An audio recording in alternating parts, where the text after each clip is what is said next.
It seems Call of Duty 2017 has been leaked. Some official artwork has popped up on Reddit and YouTube, and it does look official. I think Call of Duty 2017 will be called Call of Duty World War II.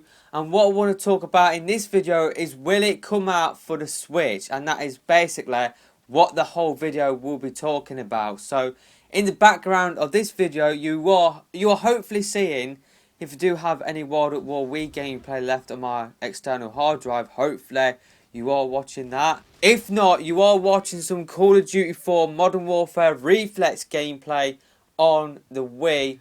And yeah, I just want to get on with it. So I really do hope Call of Duty World War II, if that is the official thing, I will make a follow-up video if it is something completely different, talking about, pretty much the same topic.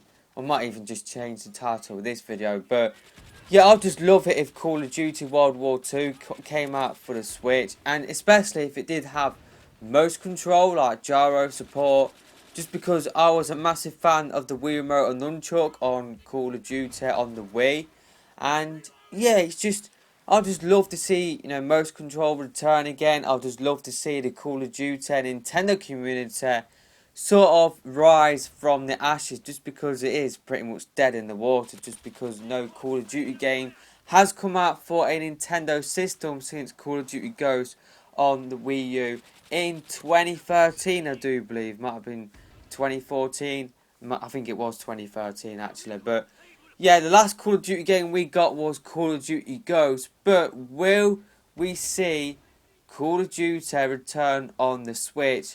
I guess you got, quite a few huge factors that play a part. I guess the first one is sales. Nintendo, fans, a lot of people accuse Nintendo fans of only buying first party Nintendo games, and maybe that is true, but I guess a lot of that is down to the treatment that third parties have given Nintendo fans. A lot of third party games that have appeared on Nintendo consoles in the past have had missing DLC and, no patch support. And Call of Duty is no different. Call of Duty on the Wii U received no DLC. The only DLC maps we got were the bonus maps. So we got Nuketown 2025. God, that was about 7-8 months late. I think it was actually over a year late, actually, having thought about it even more, just because I think we got Nuketown 2025 around about the same time we got Freefall for Ghost. So yeah, I do believe Call of Duty on the Wii sold something like 1 million copies, which I know the install or the attach rate isn't really that good, compared to like 100 million consoles sold. But I guess that is a massive, huge factor as well. I guess the power of the Switch, obviously it's in between the Wii U and Xbox One apparently, so maybe that will be a bit of a problem, especially if this game is targeted at, enhancing the extra power that PS4 Pro and Scorpio will offer. But having said that, Call of Duty World War II will have to run on PS4 and Xbox One, so maybe Activision could just, release, or Sledgehammer I should say, release a, downgraded version for the Switch. I guess the next one is the control options. Will, Sledgehammer want to, do mouse control, all that sort of stuff, like HD Rumble? But having said that, they've always got the option of just doing the exact same game from the PS4, Xbox One, just downgrade it a little bit for the Switch audience.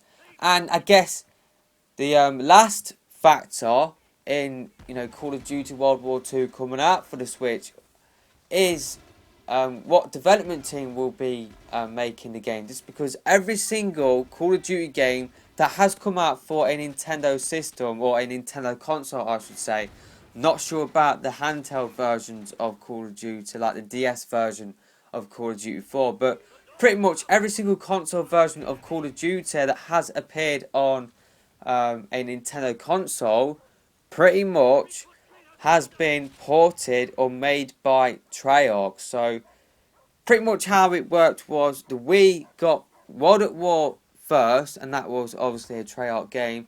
And then Modern Warfare 2 came out for the other systems, but the Wii never got Modern Warfare 2. What we got instead was Call of Duty 4, which came out a year late or a year earlier than World at War, and that was ported by Treyarch.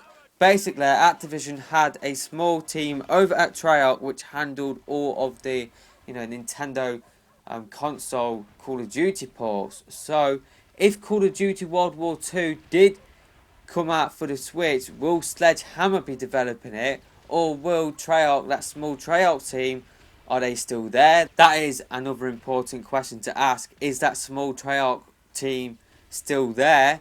I doubt it, just because I think we would have seen patches or some sort of support. I think the small Treyarch team have either been laid off or they have been eaten up by the main Treyarch team, and they are working on Black Ops 3 for like the PS4, Xbox One, and PC. Like they're releasing updates all of the time. It's like Black Ops 3 is constantly getting new weapons for the supply drops. Maybe that small Treyarch team is working on that sort of stuff. So that is another huge question mark there. But would I buy Call of Duty World War 2 for the Switch? Yes, I would, and I probably would double dip on this game as well. I probably would pick this game up for the Switch, especially if it did have motion control support or gyro support or HD Rumble. And you know what, I probably would just pick this game up even if it didn't have those features, just because I want to support Call of Duty on a Nintendo system, because I would love to see the Call of Duty community return once again on a Nintendo system. But I know that is a flipping huge challenge for that to happen. That is like flipping climbing Mount Everest, seriously. For the Call of Duty community to return to what it once was, then seriously, it's just the Switch has first off got to sell really, really well. It's probably got to sell like Wii levels, which I can't really see doing. And you got, a load of people are going to have to pick up Call of Duty on a Nintendo platform. I can't really see that happening, but maybe the Call of Duty Nintendo community can return in some, format. It just won't return to what it once was in the Wii days. But yeah, I've played, Call of Duty World at War later on, actually, around about 2011. I played, Call of Duty 4 around about the same time online as well. And, Black Ops Wii, Modern Warfare 3 I played when that first came out. That was my first Call of Duty game that I did pick up on around about launch day for a Nintendo system. And then I bought Black Ops 2 for the Wii U. And I put in 500 hours into Black Ops 2. Really did enjoy that game. Call of Duty Ghost wasn't really that fun for me, so I didn't really play that game that much. But yeah, I probably would pick this game up for the PS4 as well. If my mates are picking up this game, I'm sure they might be interested in Call of Duty going back to its roots. And that's another thing. I'll be really pleased if the next Call of Duty game is this, just because it seems like it is returning to its roots, and that is what I want. I'm not really interested in this boost jumping warfare that has been happening over the last few years.